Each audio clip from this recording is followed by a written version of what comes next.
Hello everybody and welcome back to Football Manager 2023 with the Guiseley Youth Academy save. And we're going to be diving in this episode to have a look at our youth intake preview and playing a lovely game of professional football in Sky Bet League 2, where last season, little quick recap, we got to the playoffs, didn't quite get out of the playoffs and stayed for another season in League 2. And in the last episode, we went through it and shown basically all the people that got cold. We had a few sales and things like that. We are at the start of January. There isn't that much interest in our players. Let's dive into it and have a look. So into the game we go, and yes, we are, training very, very well. Training, I think I'm getting there with training, like little tweaks here and there, sorting out what's going on. But as we have a look at the team, appearances-wise, Scott Lloyd, 30 appearances, having a really good job for us this season in goal. Basically avoiding injuries as well. Ben Spence, by the way, backup goalkeeper, had a really big injury, which he's just recovering from, but has played 3 times for us this season and done pretty well as well. So I do think there is potential that we have a bit of a challenge for our goalkeeper spot next season. But yeah, Ben Spence playing in the Johnson's Paint Trophy, or the Papa John's Trophy, or whatever it's called, doing pretty well in his 3 appearances. Not too bad. We haven't been knocked out of that competition, but we'll get onto that in a minute. Mark Priestnall still up there with 25, Thorpe 24, Adams 23, Fearon 22, Lewis Salt 20 as well. So lots of the big names, as you would imagine, who would be up there. Goals, we have Talon Allpress on 9, which isn't amazing given that we're in January. It's probably a bit more realistic than previous years. 7 for Thorpe, 5 for Fearon, 4 for Rocket, 3 for Stevens, Bertrand and Adams, 2 for Jimmy Curran, 2 for Will Jones, 2 for Priestnall, 2 for Salt, 2 for Tarmy, 1 for Stitt and 1 for Harris as well. So not too bad. And then our biggest assister is Talon Allpress and Lewis Salt with 4 apiece. Oh, actually, Shane Tarmy's up there with 4 now as well. So not too bad. We are doing pretty well. Going into the competitions, we find ourselves 7th in the league after 26 games, 42 points, only 3 points off Preston. So definitely not out of it yet in terms of the league and automatic promotion. We're still in with the hunt. And this year, unlike last year where Hartlepool just ran away with it, Swindon are at the top and it's pretty close. And there's lots of teams taking points off each other this season, which is good to see. We've actually won 13, drawn 3 and lost 10 games. Those losses really hurting us. But if we go and look at past positions, it's very much fits and starts this year. We started the season unbelievably well, climbing up to top spot with a 5-1 win over Tranmere on the 3rd game of the season. That came tumbling down very quickly to 14th. We had a bit of a resurgence up into 7th. Then we tumbled all the way down to 18th, just outside the relegation zone. And we've just found our form to get back to point, which is a 4-1 win over Exeter City. So it's really strange. What seems to be happening this year is we're actually coming up against teams that we should beat and not beating them, and playing teams that we shouldn't beat and are beating them. For example, Exeter, Bradford, Morecambe, teams like that, Shrewsbury even as well. But you can see this run here was dreadful. We got knocked out of the FA Cup first round by Fyle 2-0, who are in a league below us as well, so that wasn't very good. Then we lost in the EFL Trophy North Section group, which knocked us out of that competition to Man City's under-21s. We lost to Carlisle, we lost to Leyton Orient, we lost to Walsall. We got smashed by Bradford City 7-2 at home in front of our own fans, which was awful. Lost 2-0 to Preston, and then a few little tweaks with the system, trying to figure out where it was all going wrong. You can see we're sticking with our 4-2-3-1 sort of base formation, but the tweaks we've made, Jimmy Curran got 2 in a 2-0 win over Burton, 3-1 over Morecambe, 2-1 we then beat Bradford City, 1-0 over Shrewsbury and 4-1 over Exeter. So after 1, 2, 3, 4, 5, 6, 7 losses on the bounce, we're currently now 5 games winning streak, which is pretty awesome, to be honest. Yeah, pretty awesome. And today we'll be playing Bristol Rovers. But back to the other competitions then. The Emirates Cup knocked out, the FA Cup knocked out by Fylde in the first round, which was really irritating. We got to the 3rd round of the Carabao Cup and then got beaten by Leeds, which was good for both money and attendance and a good performance, I think. And the Papa John's Trophy that we didn't really care about anyway. We got knocked out in the northern section. But I'm hoping that now that we're out of everything, there's a chance that we can really focus on the league and potentially get automatic promotion, which we sort of need because finances are looking pretty poor. -£1 million. I don't know where all the money's going. I mean, I do know where the money's going. We've just had to sign a load of new contracts. But we were in getting into a decent-ish position, and then it's just gone up and up and up in terms of debt. I mean, we're not going to be fired by having debt at the club. That's not really my problem, especially when I'm not buying people. But I think what's going to happen is that eventually the owners will sell, and then we'll get into a position where we'll be much better off financially. But if we get promoted, obviously that makes a big difference, because we were flittering, and it is literally as soon as we went to pro that we've been struggling. The club, I think, is catching up in terms of fan base, money coming through the door, stadium size, all that sort of stuff, to see what we can do to even it out, because we're on a very much a losing trend of money at the moment, and with no interest in players that we can sell, it's looking a bit difficult. But the shorter squad, or the smaller squad size, is working. We're getting to the crossover point as well, where the younger players in the team, such as your Will Jones and your Dominic Johnsons, are now becoming better than Priestnall and Les Knight. The only issue we have is that Priestnall, weirdly, is the only right-footed centre-back we have in the team, and I don't want, at the moment, to put a left-footed centre-back on the right-hand side when Priestnall is still able to play there and only 24, and playing pretty well as well. Last 5 games are 7.10, which is incredible. But yeah, so we are rotating a fair bit. Liam Brown is in there with 13 appearances, 13 starts and 3 sub appearances, so he's getting a bit more game time. Nikolai, 3 subs, 3 starting appearances, 8 sub appearances. Deegan Chuton, 4 and 7. So there is this rotation happening, and everyone is getting game time, and it is helping a lot. The under-18s are doing pretty well again as well. They're getting a lot of game time, scoring some goals. A few people have been called up. Glyn Garner's had 3 senior appearances. Max Whitman's had 2. Dara Duffy's had 2. Jordan Tarr out on loan, not doing brilliantly. We may recall him and see if we can get him some time and some mentoring to change his personality. In fact, you know what? We're going to do that right now. I can't recall him from loan. That was obviously an agreement to say I can't recall him. But who else is in here? 1 sub-appearance for Elliot Cox as well. So we're doing all right. And the under-18s currently second behind Peterborough with 2 games in hand and only 2 points behind them. So it could be another North East title for Guiseley under-18s, which is always good. Always good to have them be successful. But obviously, we're here to preview the youth intake. So looking at Development Centre, let's go and have a look at our youth candidates. In fact, look at how good. Our assistant manager is already saying that we have 1, 2, 3, 4, 5, 6 of our under-18s are ready to step into the first team if needs be. So that is really good. And look at the state of this. Sorry, this has just caught my attention. Look at that progress there from Cedric Enakoze, who wasn't that highly recommended when he came through. I think his personality must be helping him here. He must be somewhat professional. But if we have a quick look at attributes, that's what I wanted. Not looking the last month. Let's look 6 months. He's had much improvement in composure, so no significant changes, although his physical ability is going up quite a lot. All time, we're having a big improvement in technicals, a big improvement or slight improvement in mental, slight improvement in technical, and major improvement in physicals, which is good to see, actually. That is very good to see, and you shouldn't... Oh, that's just saying what your favoured position is. But, yeah, interesting. Okay, I want to make sure we are training you, yes, inside forward on attack, which is, yeah, not too bad. He's got a strong left foot, very strong right foot. I'm wondering if we could potentially train to do something else. Concentration's low. So let's go for the old Ramdeuter trick just for a little while, just to make sure that concentration gets worked on. I'll have to go through the under-18s. I thought I'd done all that, but we'll have to have a look. Anyway, youth candidates. So, lots of A's across the board.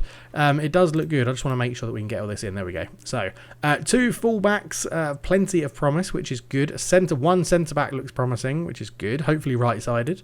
Wide midfielders. 2 of our wide midfielders look to be great prospects. An attacking midfielder we should keep a close eye on. We have a forward who could be considered a fine prospect. There are a lot of wingers in the system. I mean, that doesn't necessarily mean they're going to be good. There's just a lot of them. Wing back position is probably not up to scratch. That's fine. Don't care about that. Central midfield isn't great this year, and we lack in terms of goalkeepers, which I don't mind. We've got goalkeepers in both sets of squads. But looking at the numbers, so 1 goalkeeper, 2 right backs, 2 centre backs, or players that can play in these positions, 2 right backs, 2 centre backs, 1 left back, 1 right wing back, one midfield right, one midfield, two midfield centres, one midfield left, one attacking midfield left, one attacking midfield centre, two attacking midfields right, and one striker. So given that we've got there is an attacking midfielder which you keep a very close eye on as an A, that suggests that's going to be, that player there is going to be really good. Striker similar as well because only 1-on-1. Wide midfielders and wingers, there's 3, but that could be one person playing on both sides. And a fullback, at least 2 of our fullbacks have plenty of promise. So we could get one right back, one left back, and then another one, or we could just have 2 fullbacks coming through, and one of them plays right back and left back, and one of them just plays right back. Same as centre backs. One of them could be a centre back and right back, which will be ideal, and one of them could just be a centre back. So it'll be very interesting to see how it goes. I realise it should give you a bit more of a breakdown, right? Now that I'm talking about this out loud. Shouldn't it say like, oh, at least 2 of our fullbacks with plenty of promise, and then a little note or something, because there's so much wasted space. A little bit of note or something that says one of the fullbacks has a preference to play as centre-back on the right-hand side of a 2-man pairing, or something like that. But I guess because the players aren't generated, you don't know that yet, but yeah, who knows. But there we go. Right, looking at loans. People that are out and about. Rocco Trineri getting lots of game time for Yeovil Town, which is good for him. He should be getting a fair bit of development out there. He's one that could probably play in the first team at the moment, but we're getting him some game time out and about at Yeovil. 25 appearances for Ed Healy, not doing too bad, improving his attributes as well. Another sort of winger, but we were looking at him as one of these sort of ball-winning midfielders probably. In here, so he's getting some good game time. Steve Bonner, who is someone I am tempted to call back from loan because he's been doing very well, been trying hard, plays all up the middle. I don't know if he'll be enough for us this season, and given that he's getting game time out at Gateshead, I think we'll keep him out there. Graham O'Brien we know a bit about Graham O'Brien. He's in as well, still getting game time at Nantwich Town, which is good for him as well. Not getting the best average rating, but is getting game time, which will help him develop. Jordan Tyre, as we said, not doing brilliantly. And Nate Ampadu out at Darlington is getting a lot of game time and not doing too bad. Well, 6.61. Could be better. It could be better. Jez Hines has gone to the Eastleigh under-21s. 6 appearances, 1 assist. He's probably not going to be... I don't know, he should be good, shouldn't he? He should be better than he is. But he's not. So what's the point? He's got a good bit of acceleration, good bit of pace. Finishing's poor for a striker. Brave. He's got good teamwork. Strength's a bit low as a target forward. He probably could do a job for us.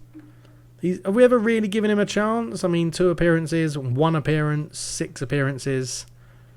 I mean, he didn't play enough to get a rating, This is his worst season, so it might be the fact that Eastleigh aren't... Do you know what? Oh, I can't recall him either. Bloody hell.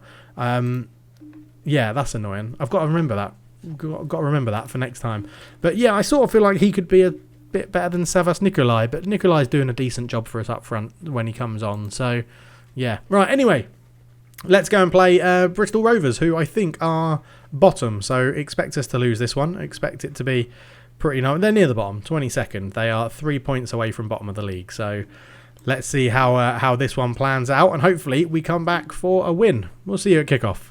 Okay, here we are. I've been playing in 2D to, again, see the system, see how it's working. It does sort of make sense, but we'll come out of that for this one. You can see we're still in the 4-2-3-1 shape. We're still playing a similar way. We have a couple of tactics we can change to in terms of making things better. But yeah, 3 changes to our team. Will Jones, Danny Adams and Jimmy Curran come back into the starting lineup. So it should be a pretty interesting game. So let's get us back onto sideline, key highlights, take that down by 1. And... yeah, we'll go from there. So what I've been doing, we're going to go into a little bit more detail about how I actually play the game off camera as well, is keeping an eye on XG, as you know, and also keeping an eye on the stats of the opponent to see who is making the most passes, is anyone doing key passes, and then that's who we sort of target to close down. I think because they're in a 4-4-2, what we've been doing a bit in a 4-4-2 is obviously, I think you've seen me do this before, but not let their central midfielders have too much time on the ball. And then from our point of view, because they're playing with 2 central midfield, a 4-4-2 with central midfielders who we don't want to have too much time on the ball, let's even get, we're the better team here. Let's get our ball winning midfielders on support to really go and close them down, which should, ideally, make a difference. So you can see here at the moment, Shane Parry attempted 4 passes, completed none. But we have a corner. Salt swings it in. Jones with a header. It's hit the top of the bar. Unlucky. First real attempt goes to Guiseley. Long goal kick forward. Good header from Jones into the team today to replace Les Knight. Desai comes in. Scarlett goes long. It's headed down. Mackenzie picks up into Bangura. That's... Oh, Mills, what are you doing? I don't know why Mills just left the ball behind. But it was a good save from Lloyd in goal. Corner ball. Mbalo puts it in. And there's a header. And Bangura this time hits the top of the net.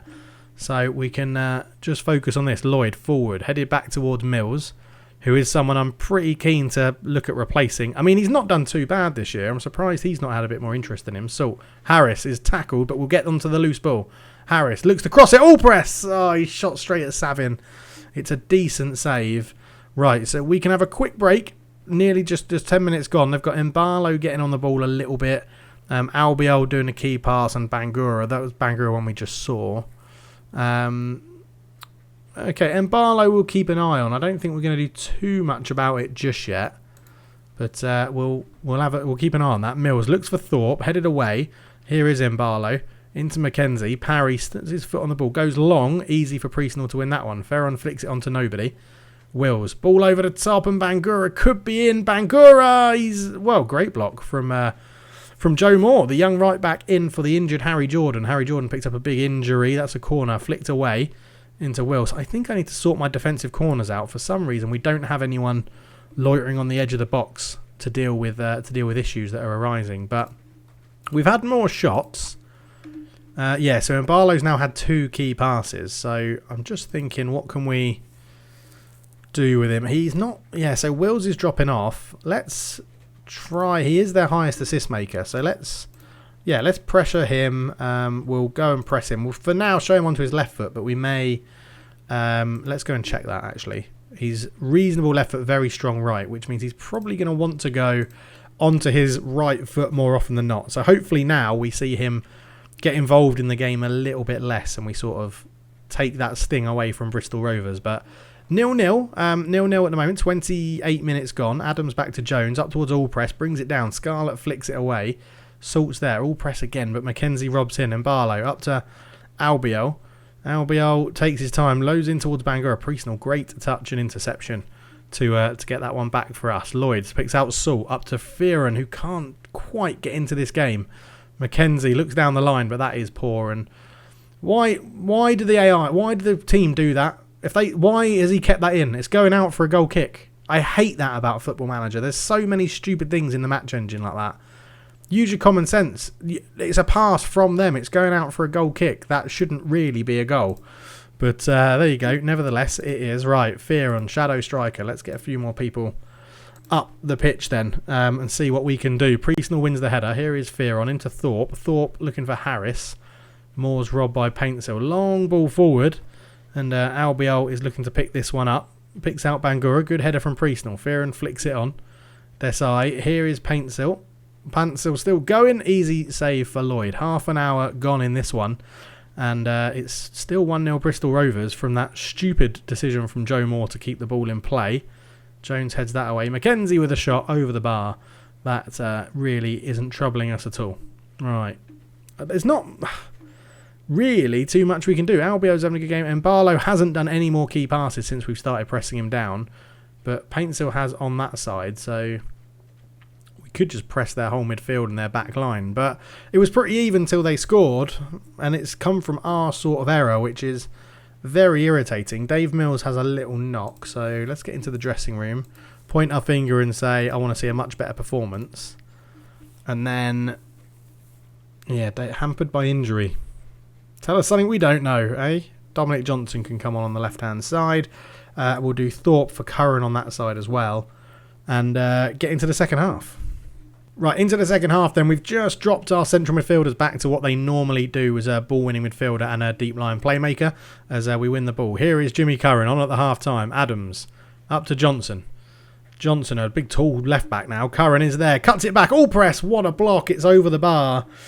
Hopefully we can turn this around. I think we have to... Oh, yeah, we've gone to balance, but we're going to go back to positive. So, ball in. Jones can't get there. Adams loses the ball to Paintsill really easily as Desai brings it forward, but not a lot happening there. So match analysis. Are we coming back into this in the second half? We are getting back into it. Could just be a change of personnel is potentially needed. Right. Tom Stevens is going to come on up front. Someone you've not seen too much of, but because All Press really isn't playing very well, he will be coming off. Tom Stevens up front.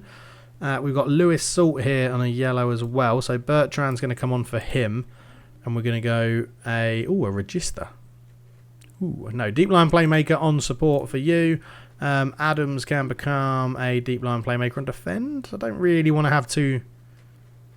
No, do you know what we're going to do? They're good enough to pass the ball. They're good enough to pass the ball and try and win it back against this Bristol Rovers team. So we're going to go 2 ball winners in there again, and that leaves us with 1 more sub if we need it. But 20 minutes to go. We are creating more chances than them. We are coming into the game. We just need to make sure that we keep them, under wraps. So Mbalo's actually gone off. So I'm going to say that we shut him down pretty well. Let's go and put a press on goalkeeper, centre backs, right back and left back. Let's go and trigger always. I'll put it on you. You're not on the pitch anymore. Always. And then right back, always. Let's try and put their back 4 under a lot of pressure if we can. Try and make them think about, rushing the ball forward and winning the headers. Because there's only 5 minutes left. Scarlett goes forward. Johnson's there to intercept it. Into Adams. Johnson comes forward. Long ball up towards Stevens. He's not going to win that. He's not very tall. Albiol comes forward on the right-hand side. We can't keep up with him. That is a terrible shot. That is absolutely woeful. 5 minutes to go, though. And this is getting a bit concerning now. Right, rocket on for Fearon. Let's push you boys up to really try and make a difference. We'll go attacking. You can see we've gone to our different system now, which is more vertical tiki-taka than anything else. We may go for the press, though, that we've been introducing a bit more recently. Yeah, let's do that on attack. Go and put the pressure on and see what we can do. Vertical tiki-taka has been like a second sort of formation that we go to when we need to, but it hasn't really worked for us in this one. We started creating more, but Bristol Rovers have shut this game down and they go away with a fantastic 1-0 lead. And as I said, this season we're beating teams that we probably shouldn't be beating, and we're losing to teams that we really should be beating. Bristol Rovers at the bottom of the table, really struggling for form. It's really bizarre. I don't know if it's because they're coming out and playing defensive, because we're playing quite attacking now that we're higher up in League 2. But it's not hurt us too much. We're still only 6 points off the promotion places. We're 4 points off Chesterfield and Tranmere, 3 points behind Exeter. Crewe could jump up to 4th or 5th if they win their game in hand. So, but yeah, a crucial preference for Bristol Rovers because they get away from the bottom 3. But yeah, it's just that little edge, that little nudge forward, just finishing moves off and stuff like that. Sprained wrist ligaments. I mean, you could have probably played through that, but yeah, promotion bid takes a hit. Burton Albion has sacked their manager. Guiseley lose after a 5-game undefeated run. There you go. We'll get the assistant to do that. Juve gets the job done. Player of the week news is Felix Dogo. Let's go and have a look at him because he's a new generator player. Yeah, he looks really good.